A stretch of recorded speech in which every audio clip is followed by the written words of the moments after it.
Olá, jovens! Tudo bem? Vamos continuar hoje com os nossos vídeos sobre a etapa de descoberta do nosso modelo de desenvolvimento de produtos.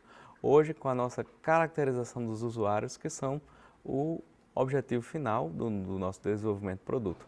Toca a vinheta, Matheus!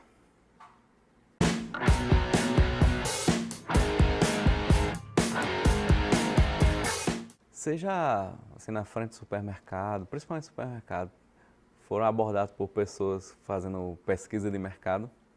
Confesso que eu nunca parei para responder, não. É? Por quê? Não sei. Tempo, porque você não acredita no negócio. Tá entrando no supermercado ou numa loja, tem uma pesquisa de mercado, alguma coisa assim. Sobre o produto. Que são investimentos que as empresas fazem. Muitas vezes os próprios clientes vão assim, não, obrigado, tal. Às vezes eu vejo não, aconteceu comigo já, né? De a pessoa bota no carrinho, aí 3 corredores depois, quando a pessoa já não tá mais vendo, tira do carrinho e bota ali, porque não era o produto que você não queria testar. Né? Tem pessoas que gostam, né? Acham qualquer coisa de graça, estão distribuindo colírio, eu vai já botar uma gotinha, né? Mas a pesquisa de mercado, ela tem essa má reputação de ser essa coisa que você faz uma ação direta diante de um público e acaba que muitas vezes os consumidores não levam muito a sério. Mas pesquisa de mercado ou caracterização dos usuários não precisa ser isso, certo? É importante a gente identificar que as fontes de dados que a gente tem para a nossa pesquisa de mercado não precisam ser necessariamente fontes diretas. Elas podem ser primeiramente fontes indiretas.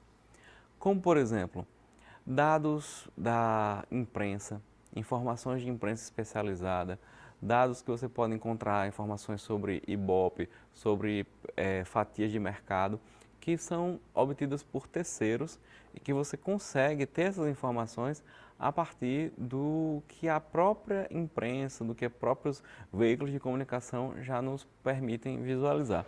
Por exemplo, a construção civil passou por um período de crise durante um tempo aí, nesses últimos anos.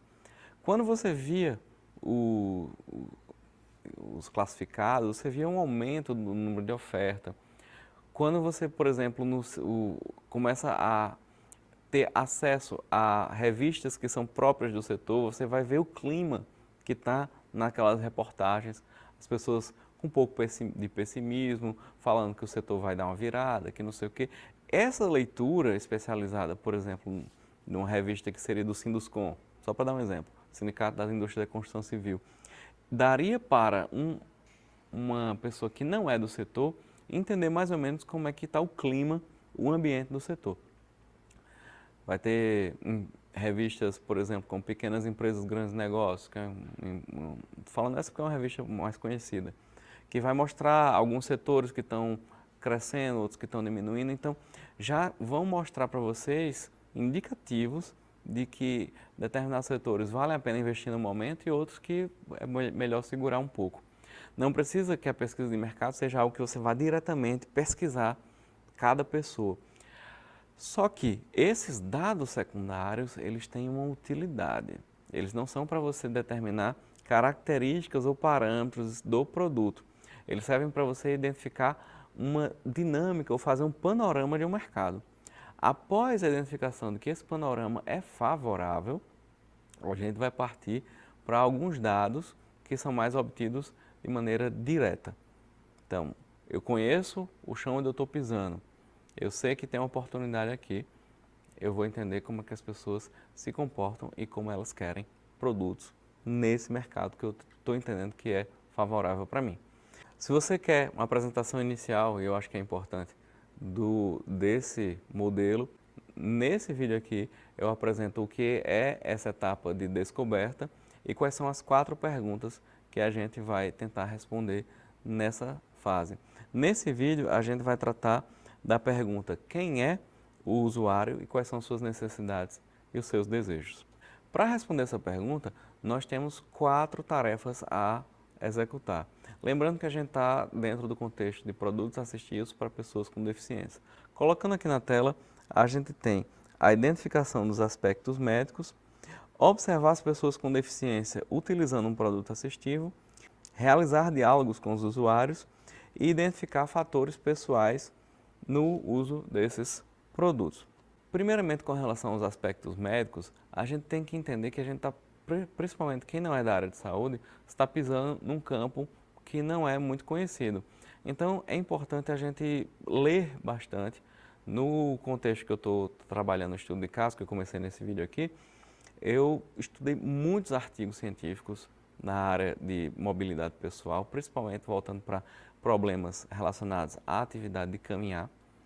Conversei com uma fisioterapeuta, aliás, conversei não, tive várias sessões de discussão com uma fisioterapeuta que me explicou vários aspectos relacionados a problemas da marcha.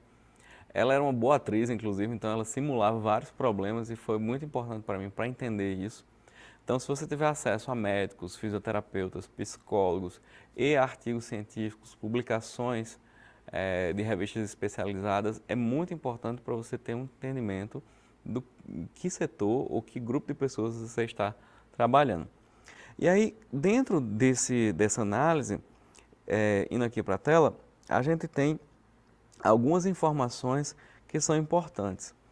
No nosso estudo, o que é importante é entender quais são as capacidades da pessoa.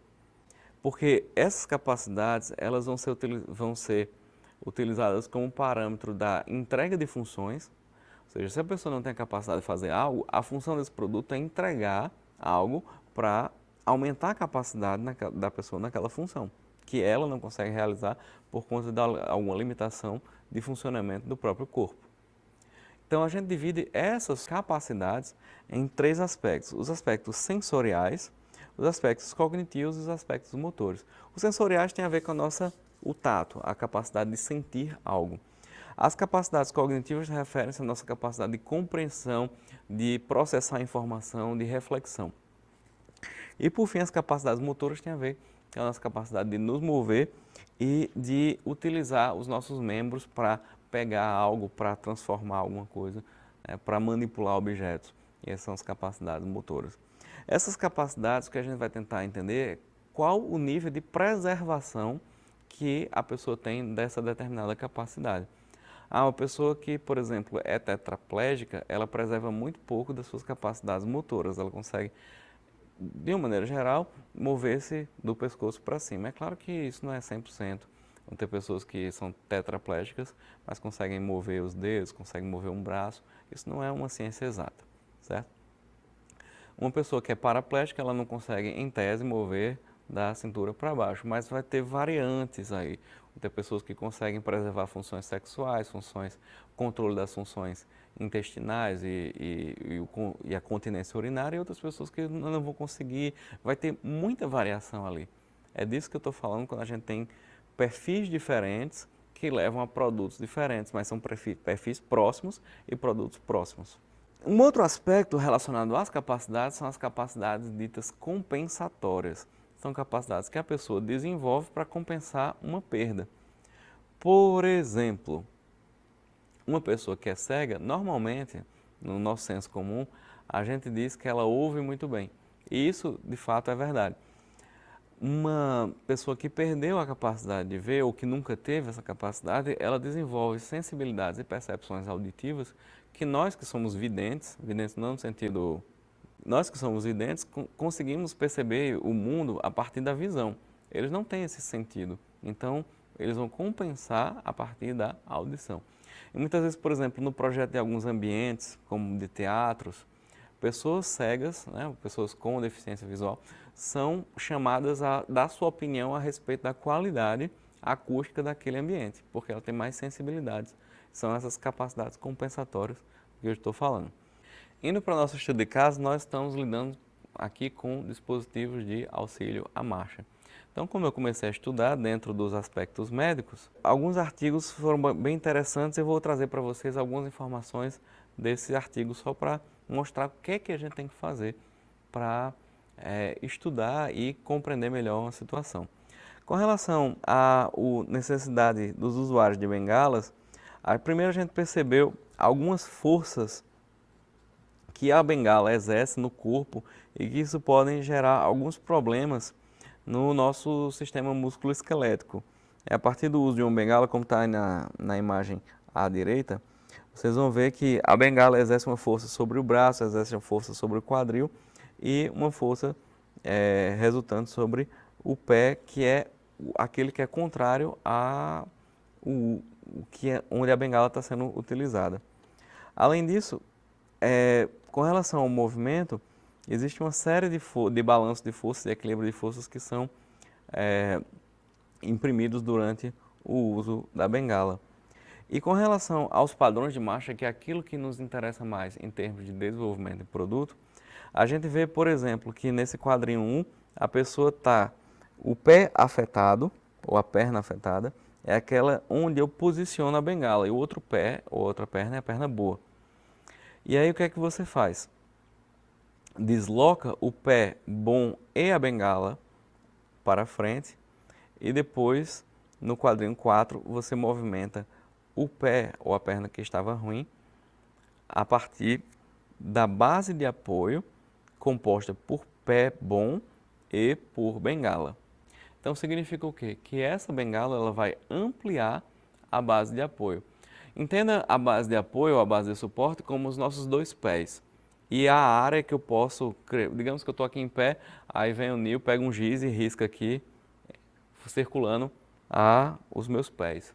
Essa é a minha base de apoio. Quando eu coloco uma bengala aqui, deixa eu ver se a câmera está pegando. Quando eu coloco uma bengala aqui, eu vou, digamos, com esse giz, fazer o giro da bengala e contornando os meus pés e eu tenho um aumento dessa base de apoio. O padrão de marcha é esse que aqui eu coloquei, eu vou pedir para o Matheus colocar de volta aqui na tela. Esse é o padrão de marcha que uma pessoa utiliza quando, que uma pessoa performa quando utiliza uma bengala. Quando ela utiliza uma muleta, por exemplo, o padrão de marcha já é um pouco diferente. Existem várias formas de caminhar com muleta. A primeira que está aí na tela para vocês é aquela com salto.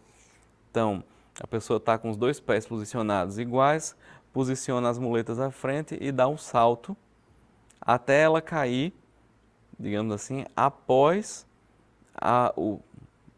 na verdade, a cair à frente do local onde eu posicionei as muletas. Existe outra que é quando você levanta uma perna e aí faz o mesmo salto, e outra que seria o andar bilateral. Seria como se você estivesse andando com duas muletas, com duas bengalas. Aquele padrão de marcha da bengala, só que utilizando dos dois lados, como se fossem duas bengalas. Mas na verdade é um par de muletas sendo utilizado como uma marcha parecida com a marcha da bengala. Com relação à necessidade dos usuários de quadros, é um pouco diferente.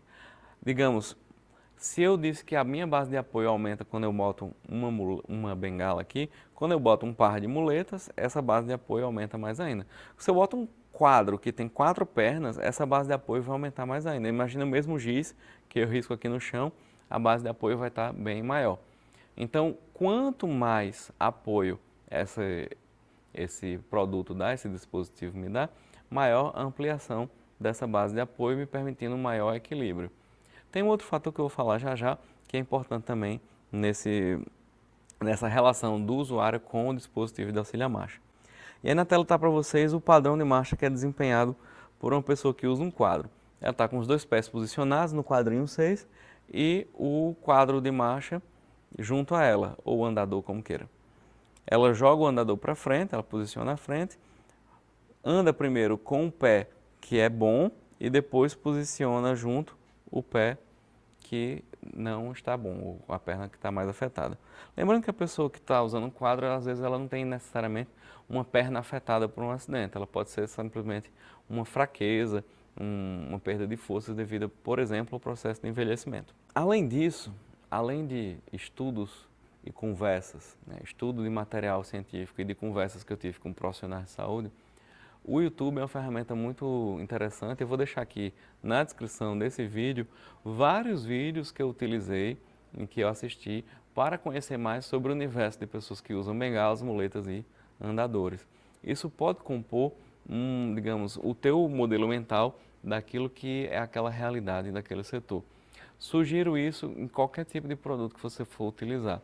Se você não tem verba para sair um determinado local, visitar hospitais, visitar clínicas, visitar instituições de apoio ou qualquer que seja o contexto que você esteja projetando o produto, procure vídeos que falam sobre isso, pessoas que já discutem esse assunto, que pode ser bastante formativo. E mesmo se você vai sair depois para um hospital, uma clínica, uma instituição de apoio, você já tem mais informações para conversar com os usuários e com os profissionais de saúde, beleza? Essa é uma outra dica que fica, né? Hashtag fica a dica. Segundo passo seria observar as pessoas, ou a segunda tarefa dentro dessa atividade de caracterizar os nossos usuários. Observar as pessoas utilizando o produto. A observação em si, ela traz algumas sutilezas que você não obtém quando você entrevista ou quando você conversa com uma pessoa. Porque muitas vezes uma pessoa não tem a sensibilidade para explicar os problemas que ela vive ou as dificuldades que ela tem.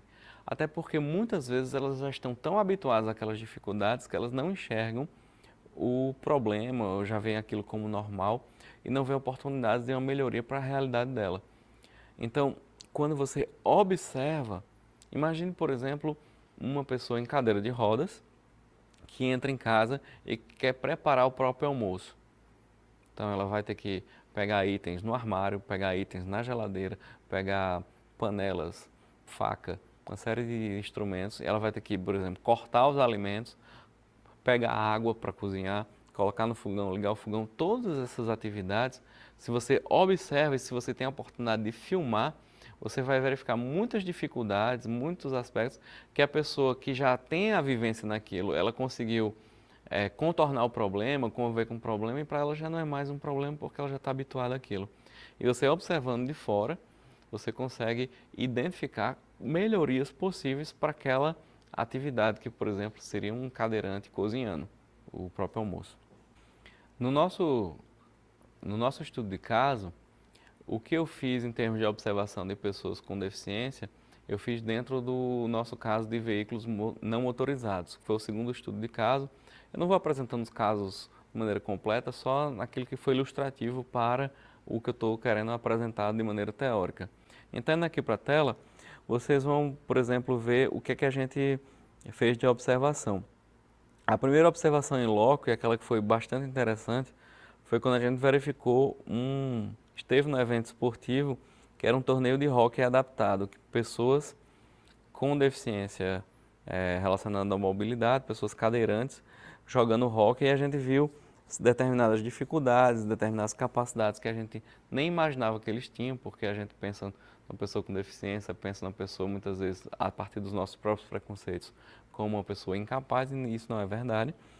E foi bastante interessante também porque nos trouxe várias ideias que eu vou apresentar nos próximos vídeos de características que os produtos poderiam vir a ter. No caso aqui a gente estava não desenvolvendo dispositivos de auxílio à marcha, mas desenvolvendo veículos não motorizados, em especial cadeiras de rodas e bicicletas, certo? Além disso, uma forma de observar a dificuldade também é a partir de vivências. Eu acho que essa é uma maneira muito interessante de você se colocar no lugar do seu usuário. Principalmente quando você não faz parte do grupo de usuários que é o público-alvo do produto que você está projetando. Quando você faz parte daquele grupo, está projetando um produto e você faz parte do grupo social, que é o público-alvo daquele produto, é mais fácil você se projetar no usuário enquanto projetista. Mas quando você não faz parte do grupo, as vivências elas são situações bastante interessantes. Tem vivências mais simples, tem vivências mais profundas. Eu peguei uma cadeira de rodas e saí no meio da cidade utilizando cadeira de rodas. Inclusive, tem algumas pessoas que me conheciam e me abordavam na rua. O que aconteceu com vocês? Não, não está acontecendo nada, estou fazendo um teste. Né? Eu fiquei até com a ideia depois de fazer a camisa. Eu não estou com problema, estou só fazendo um teste. E era interessante verificar uma série de mudanças de comportamento das pessoas com relação a mim. Eu passava na rua andando, ninguém te observa, né? Mas quando você passa com cadeira de rodas e você demonstra alguma dificuldade, era super interessante que a maioria das pessoas corria para, quer uma mão, quer uma ajuda, eu posso lhe ajudar e tal. Aí abria a porta de um local que eu queria entrar e é uma relação diferente. E aí eu fui depois, por exemplo, na atividade seguinte, eu fui entrevistar alguns cadeirantes E alguns diziam que gostavam disso e outros diziam que não gostavam dessa mudança de comportamento. E o descobrir o porquê que a pessoa gosta ou não é também uma coisa interessante dessa atividade de descoberta. Enfim, do ponto de vista de observação, vocês têm várias técnicas possíveis. A literatura é cheia delas. As que eu recomendo mais é observar diretamente e fazer vivências. Essa vivência que eu fiz com a cadeira de rodas, ela foi uma vivência muito curta, foi 1 hora. Teve uma professora que, se eu conseguir falar com ela, se ela estiver na agenda, eu tento fazer um vídeo com ela só sobre a vivência que ela fez, que ela passou 1 semana em cadeira de rodas. Ela não é cadeirante, ela passou 1 semana fazendo todas as atividades. A única coisa que ela não fazia em cadeira de rodas era ir ao banheiro e dormir. Que ela dormia deitada na cama, assim como todo cadeirante. Então ela vivia realmente como um cadeirante e fez isso durante 1 semana. Vou tentar falar com ela e trazê-la para conversar com a gente e ver como é que foi a experiência, que é super rica e pode trazer elementos para a gente entender a importância da vivência que a gente tem na realidade de um usuário no contexto do projeto de um produto. Em seguida, a gente vai para a nossa próxima tarefa, que é a de dialogar com os usuários. E é interessante que quando você já leu sobre o assunto, você conversou com profissionais de saúde sobre o assunto, observou as pessoas, você já tem muitas informações, inclusive para criar um roteiro para o que é que eu vou conversar com essa pessoa, o que é que eu vou perguntar a ela. Eu fiz a entrevista com 2 pessoas, né, que tinham problemas de mobilidade e usavam cadeira de rodas. Eu vou apresentar primeiro alguns detalhes teóricos e depois alguma coisa que nós conversamos. Do ponto de vista de diálogos com grupos, 2 coisas são importantes a destacar aqui. Primeiro são os grupos culturais. Quando estamos projetando cadeiras de rodas, a gente não pode partir do princípio, cadeira de roda eu só estou colocando como exemplo, pode ser vários produtos. Quando estou projetando um produto qualquer, eu não posso partir do princípio que todos os usuários desse produto pertencem ao mesmo grupo social. Por exemplo, eu tenho um telefone, um smartphone, uma outra pessoa tem smartphone, quase todo mundo tem smartphone hoje em dia. Mas não quer dizer que todo mundo que possui esse telefone, até mesmo o mesmo modelo, faz parte do mesmo grupo social. Se falarmos de política, tem pessoas de esquerda que usam iPhone e para as pessoas de direita isso é um problemaço, né? Porque uma pessoa de esquerda tem, né, tipo socialista de iPhone. E pessoas de direita que, por exemplo, o que é uma coisa que é tipicamente de esquerda que... Uma pessoa de direita que vai usar um coque samurai, por exemplo, né? Pode acontecer. É raro, mas acontece, né?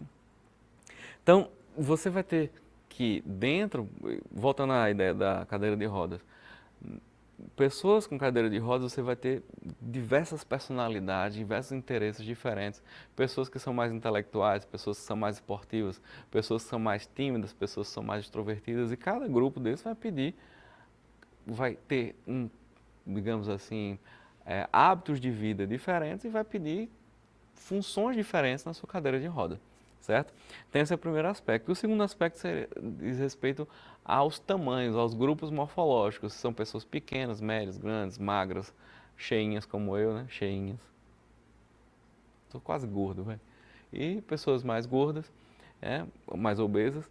E esses tamanhos, tanto a altura quanto a largura da pessoa, toda a questão morfológica dela, vai ter uma influência também no projeto do seu produto, do ponto de vista dimensional, quando a gente chegar lá na fase de definição e na fase de desenvolvimento, que são as etapas posteriores a essa, que é a de descoberta. Bom, indo para o nosso estudo de caso, eu entrevistei 2 pessoas que são pessoas-chave. Por que pessoas-chave? Porque são pessoas que conhecem o próprio problema e conhecem o problema de várias outras. Quando você está desenvolvendo um projeto, um determinado produto, e você se propõe a conversar com os usuários, e você não tem recurso nem tempo para conversar com para entrevistar muitas pessoas, o ideal é você conversar com pessoas que têm um conhecimento profundo da área. Então eu conversei com um cara, ele chama Silvan. Silvan, ele é presidente de uma associação que faz a ligação entre pessoas com deficiência e pessoas que ele chamava de válidas. Né? A gente faz a ligação entre os inválidos e os válidos. E ele começava a rir, né? Ele é um cara muito bem-humorado. E ele diz assim, nosso objetivo aqui é quebrar barreiras e unir pessoas, ser o elo e ser a ponte entre pessoas com e sem deficiência. A partir dessa associação, ele conhecia a realidade de muitas pessoas cadeirantes. Então, em vez de eu conversar com cada uma delas, eu conversei com ele. E ele trouxe, mas tem a pessoa tal que tem isso, a pessoa tal que tem aquela dificuldade e tal. E quando eu fui anotando, entrevistando, gravando no celular a nossa entrevista, ela foi muito rica porque ele tinha informações de diversas pessoas. Um outro cara que eu entrevistei foi o professor Ian, e ele era professor da Universidade de Grenoble, e ele, além de ser cadeirante, ele tinha uma doença degenerativa. Então, ele é uma pessoa que andava, depois ele passou para cadeira de rodas, depois ele está agora, no momento, ele está numa cadeira de rodas motorizada. E a tendência é que ele vá perdendo, aos poucos, infelizmente, vá perdendo os movimentos. E, infelizmente, é a doença que ele tem e não tem cura. Mas ele pôde, né, me explicar, e ele militava, ele é um professor de ciências políticas, ele discute nos artigos dele as políticas econômicas da União Europeia e tal, um cara muito importante na área dele, e além disso, ele militava pelos direitos das pessoas com deficiência na França e na União Europeia. Então é um cara que, tipo, se eu for conversar com ele, e eu fui conversar com ele, eu obteria informações não só da realidade dele, mas da realidade de diversas pessoas. E ele, como militante da causa, ele lutava por essas pessoas. Então eu tinha muito mais informações do que eu conversasse apenas com uma pessoa que tinha conhecimento da sua própria realidade. Entende? Então, se você tiver poucos recursos e pouco tempo, procure entrevistar e conversar com pessoas que são pessoas-chave, pessoas que conhecem muito daquela realidade e podem ajudar com subtilidades que são úteis para o projeto do seu produto. Em seguida, a gente vai tratar de fatores pessoais, que é o último aspecto que a gente trata dentro da identificação e caracterização dos nossos usuários. Esses fatores pessoais, alguns são mais importantes do ponto de vista do desenvolvimento do produto em termos de características e outras são mais importantes no desenvolvimento do produto em termos de perceber se o mercado é um mercado bom ou tem oportunidade para desenvolver esse produto. Então, primeiro, aquele que seria mais geral do identificar um panorama de mercado. Colocando aí na tela para vocês, a gente vai ter aqueles dados que são mais utilizáveis ou utilizados para criar a ideia de um nicho de mercado. São dados demográficos, percentual de pessoas que são mulheres, que são homens, que são de gêneros não normativos, como masculino e feminino, perfil socioeconômico, a idade das pessoas. Então, digamos, seria um panorama social. Qual é a faixa etária das pessoas, do público-alvo do meu produto, qual a faixa de renda que essas pessoas têm, se a maioria é homem, se a maioria é mulher, se o produto atende criança também. Então, isso aí seria uma coisa mais geral. Do ponto de vista específico, identificar fatores pessoais não é só a questão de estatística. Identificar fatores pessoais é identificar se eu sou uma pessoa que mora em determinado tipo de residência. Se eu moro em prédio, a minha realidade é uma. Se eu moro em casa, a minha realidade é outra. Se a minha família sou eu sozinho, se eu moro com meus pais. Se eu sou homem, eu tenho algumas... A sociedade trata o homem de uma maneira. Se eu sou mulher, a sociedade trata a mulher de uma determinada maneira. E entender que essas maneiras, por exemplo, de tratamento diferente entre homem e mulher, podem ter influência no uso daquele produto. Certo? Possa ser que a sociedade entenda como o uso de determinado produto por uma mulher seja normal, mas por um homem seja alguma coisa que não é muito bem aceita. E isso, independente de juízo de valor que eu faça sobre os preconceitos dos outros, que eu acho, eu posso achar horroroso essa ideia de que as pessoas julgam os outros porque usam determinadas coisas, né? Digamos, um homem que está usando uma roupa que na nossa cultura é uma roupa de mulher e tem muito preconceito em cima disso, para mim eu não tenho preconceito nenhum. Acontece que se eu estiver projetando um produto e que o preconceito social vigente diz que esse produto não pode ser utilizado por homem, eu sei que como projetista, aquilo vai ter um impacto no mercado que esse produto vai ter. Eu posso ter a minha opinião pessoal, mas essa opinião pessoal de que isso é um preconceito, que isso não vale a pena, etc, etc, vai ser só uma opinião, as pessoas vão comprar ou não. Entenda que são análises diferentes.